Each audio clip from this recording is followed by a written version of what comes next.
I'd always been aware of the deep web. You hear the craziest, most fucked up stories. You see websites that involve human experimentation, hiring a hitman, and even watching people through their own security cameras. It's completely fucked.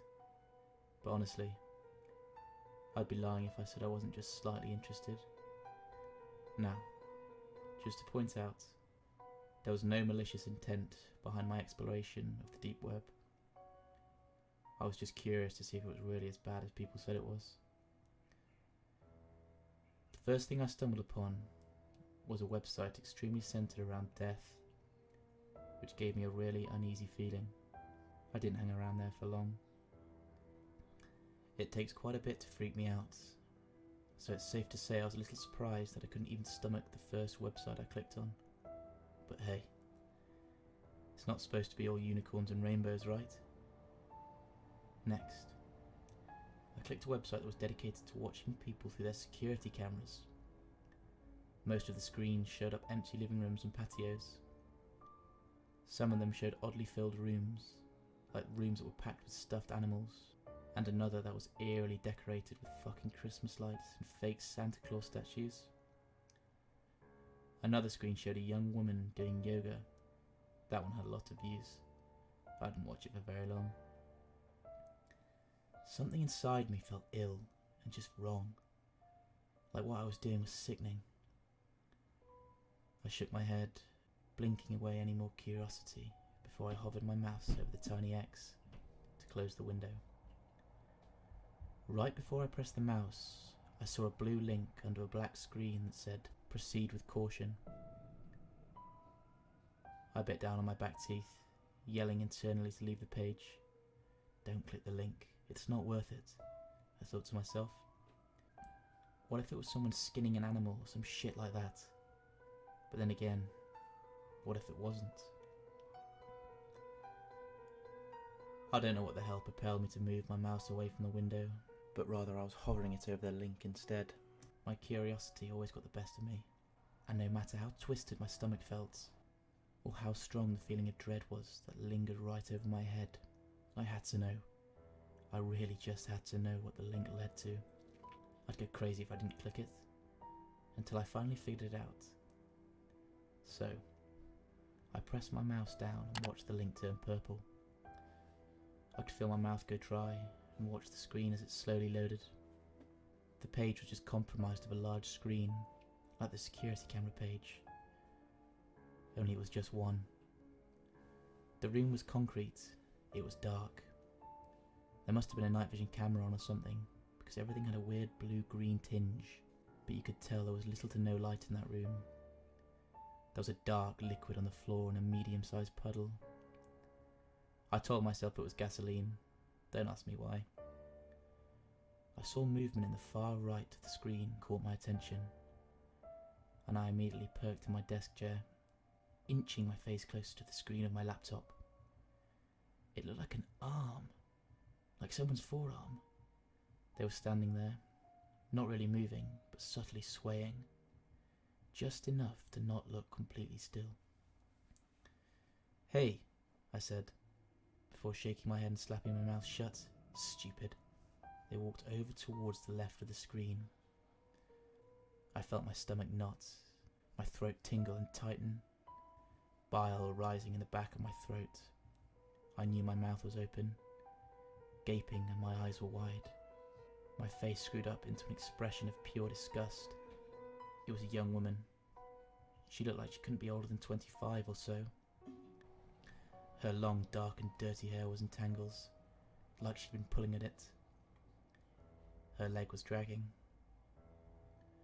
her other skinny leg doing most of the work as she limped weakly. Her head was down, looking at the floor, and the sound of her dragging her foot across the concrete echoed in my silent room. I didn't think it could get any worse. I was so fucking wrong. Suddenly, the woman raised her head, and it looked like it weighed a ton on her tiny body. I hadn't noticed it before, only able to barely make out her side profile, but now it was clear as day. She looked around, eyes watering with tears and black makeup streaming down her face. Small strands of bloody thread were intertwined in her lips, messily tied, locking them together. Dark blood stained her chin, probably where she tried desperately to open her mouth to scream before realising she couldn't. Her dainty fingers were stained as well, the same colour as the puddle on the concrete. My whole body felt weak. My stomach was sick. I tried to tell myself it was fake, that it was all a big hoax. My eyes scanned to the bottom left of the screen. 5,623 people were watching. Unable to fight it any longer, I ran straight into the bathroom, puking my insides into the toilet bowl. Everything in me felt disgusting, wrong, twisted. Once I was finally done, I laid on the floor of the bathroom, letting the cool tiles try to soothe my burning body. My head was spinning. I kept repeating to myself over and over in my head, I shouldn't have clicked that link. I should have left. I should have closed the fucking window and told my inner curiosity to go fuck itself. Instead, I was lying on the floor, the bathroom reeking of vomit, and my mind a complete mess over what the hell I was supposed to do. Should I get the link and send it to the police? Should I call them now? My first instinct was to copy and paste the link, just in case, then call the police and inform them of what was happening. Maybe they could trace the IP address or something. Maybe they recognised the girl and know where to start looking. Maybe I could save her life. I'd feel really fucking dumb if this was all fake, just to get viewers. But I wasn't about to gamble. Not with what was at stake. I ignored the dizzy feeling flooding my head as I jumped up, grabbing the doorknob and twisting it a bit too harshly. When I flung the door open, my phone buzzed in my pocket, scaring the living shit out of me. I stopped mid-panic and picked it up with shaky hands. I saw my girlfriend's name and immediately slid to answer. The voice was a complete wreck, my eyes finding the screen where the girl shrunk down to the ground. The sound of her cries bouncing around the room, making my body feel rigid. I had nothing left to throw up, but I still felt so sick. Madeline, you're not going to believe what I just fucking saw. What? You okay? Have you been crying?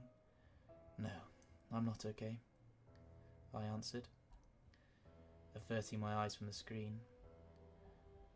I know you said to stay away from the deep web, but are you kidding me? Her voice went from caring to mad in a split second. I told you to stay away from that place. You never listen to me, you never fucking do. There's a girl, I said weakly. She's trapped in some basement or something. Her mouth is... Her mouth is like sewn shut. There's blood all over her face and hands. I don't know what to do, Madeline. The woman's cries got louder, more desperate, but muffled. I'm so sorry. Close it. Close it out. Clear your history and never go back there again. I'm not kidding. But should I call... No. Her voice was stern now. You don't know if it's bullshit. It's probably staged to gain disgusting viewers. Apparently like yourself. People do it all the time. That's why I said it'd be best if you just stayed away from there. You could get yourself into a lot of trouble. I didn't say anything, wordlessly walking over to the desk. My hand shook as I raised my mouse to the small X once more. My eyes watched the number of viewers slowly ticking higher and higher before I closed the window. I felt even worse than before. Okay. We can file a report tomorrow just in case, but for now, go to sleep and stay the fuck away. I can't believe you even went there in the first place. I didn't have the energy to argue with her. Guilt plagued my whole body, drowning me. It was all I could feel. I told her good night, and that I was sorry, and that I loved her before I hung up, and made my way to the couch to sleep. Or try to sleep at least. It didn't feel right, even being in my bedroom or being anywhere near my computer. Not while that girl was trapped, unable to scream for help, unable to talk. I know it could be fake, but was that really a risk I was willing to take?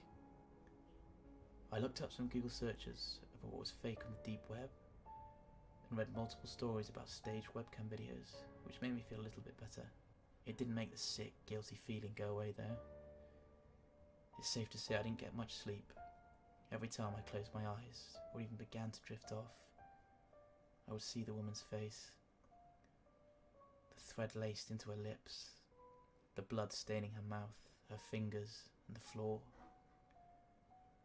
I continued to grow more and more anxious and uneasy, deciding that maybe getting out the house and heading over to the local pharmacy to pick up some melatonin. I threw my blanket off, slid into my shoes, and grabbed my keys and wallet from the nightstand. The cool air felt amazing and did wonders to calm the whirlwind of thoughts in my head. I went to check the time, realising I left my phone at home. Not a huge deal. The store was only a few minutes away from my house.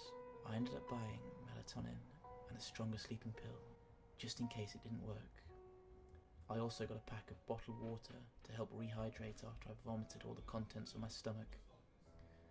By the time I got home, I felt much better, which lasted about 3 seconds before I noticed that my front door was wide open. Now, I may have been in a state of shock and panic, but I never, ever leave my front door open or even unlocked. My heart immediately began to race. I got out my car, closing the door quietly and unlocking my truck, grabbing the crowbar that I keep in there. "Who's there?" I yelled into the house, waiting for a noise. "Who's in there?" My own voice was shaking and weak. I was met with complete silence. Keeping the crowbar up and ready to strike, I walked to the couch and felt for my phone. As soon as I found it, I hit the emergency button and waited until I got a hold of a 911 operator, letting her know that I think my house was just broken into. She told me police would be there right away. After checking around the house for anything odd, I decided to give my girlfriend a call, letting her know what had happened. The phone rang, and then rang some more. After getting her voicemail, I hung up, knowing she'd probably be asleep this late at night. I waited about 20 or so minutes for the police to show up, and walked around with them like a scared puppy as they checked every room. They ended up just having me fill out a report, telling me they'll keep patrol cars in the local area. I checked to see if Madeline had called back yet, but there wasn't any missed calls. I, however, did notice several outgoing calls to her cell phone. Outgoing call to Madeline, 3:12 AM. Outgoing call to Madeline, 3:14 AM. Outgoing call to Madeline, 3:17 AM. Outgoing call to Madeline, 3:20 AM. And finally, one at 3:56, which is around the time I'd gotten home. My mind went into an automatic panic, knowing for a fact I did not make those calls. I quickly checked my texts, reading one I'd apparently sent at 3:23 AM. "Hey, can't sleep, gonna come over. Mind leaving the back door unlocked so I can get in?" I didn't send that message. My stomach dropped. My heart thudded loudly in my chest as I noticed her reply directly underneath. "Sorry, I was sleeping. Thanks for waking me up, by the way. Lose your key again?" "It's unlocked, don't be too late." Without a second thought, I jumped up, running to lock all the doors and windows in my house. Keeping the crowbar tight in my hand, I ran to the car. I drove as fast as my little Civic would allow me, all the way to her house, ignoring any stoplights. It only took me 3 minutes to get there, but I still knew it'd be too late. I made my way to her back door, feeling every cell in my body burn when I saw it was wide open. My face was hot. My hands were shaking, but I stepped in, crowbar raised like a bat. ready to swing at any moment. I tried to keep my emotions at bay as I looked around a dark house. "Madeline," I called out. "Are you okay, babe?" Nothing. Silence. "Madeline!" A small scream came from the bedroom just upstairs. My legs jerked to a run as I flew up the stairs, slamming her door open. I looked at her empty bed, her empty room. Confused, I heard the scream again, only this time I heard that it was coming through her computer monitor. I felt sick. I looked at the screen, noticing the same website I saw earlier. Only instead of one woman, I saw two. The first was lying on the floor, not moving, in the puddle of dark liquid.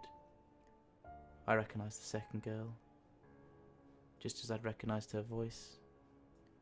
My heart shattered. I saw her face, streaked in blood. The same threading was sewn into her eyelids, locking them shut. Her scream hit my bones and surrounded my body. It was all I could hear. Her face was twisted in pure terror. I cried pathetically as her voice began to go out, continuing to grow weaker. I locked my jaw, picking up my cell and dialing 911 for the second time. Only this time it barely rang before the deep, gravelly voice of another man answered. "You should not have called." Chills shot down my body. I heard the phone thud as it hit the carpeted floor. My breath hitched in my throat as I bent to pick it up, hanging up the cord and racing down the stairs. How did he do that? How did he redirect my call away from the police? I felt my heart race as I darted out her back door in a frenzy as I sprinted up to the closest house. I pounded the door, screaming at the top of my lungs until the neighbour opened it. Her face tired, confused and scared. She let me in, and I explained through frantic tears what happened. I'm typing this on my phone to post as we both try to get hold of the cops, but neither of our calls are going through, and neither is her landline. I think someone's messing with our cellular signal, and they may have cut her line, but we're going to keep trying. I'm scared for me, I'm scared for my girlfriend, and I'm scared for the neighbour. I don't know what's going to happen to me. If you don't hear from me again, please take this advice and this experience to heart. Stay away from the deep web. For fuck's sake, please, please stay away.